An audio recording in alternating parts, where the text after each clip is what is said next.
Mieux vaut prévenir que guérir, hein. S'agit de ton qui s'adapte, me semble-t-il, à cette délibération. De la sécurité, il en faut, mais pas à n'importe quel prix, je pense.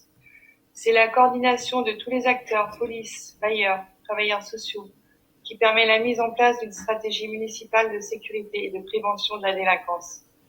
La vidéosurveillance n'est qu'un moyen parmi d'autres. Il ne sert à rien de nous marteler que c'est la solution, car rien ne remplacera le travail de la police municipale et nationale.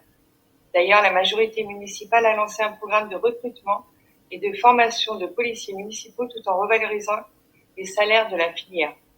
Les difficultés sociales, la crise sanitaire dont pâtissent les familles les plus défavorisées, le manque de travailleurs sociaux et d'éducateurs ont pu accentuer certains phénomènes de délinquance.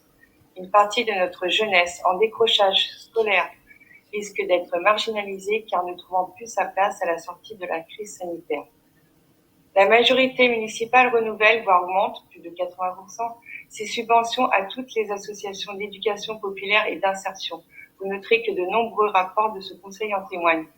Pour que des actions soient organisées tout au long de l'année en faveur de ces jeunes en difficulté et ce, avec un accompagnement individualisé des publics en difficulté, qu'ils soient auteurs ou victimes, dans le cadre d'une prévention qui affirme certes les droits de chacune et chacun, mais aussi les devoirs et le rappel à la loi. Cette délibération s'engage à concentrer tous nos efforts dans 4 domaines.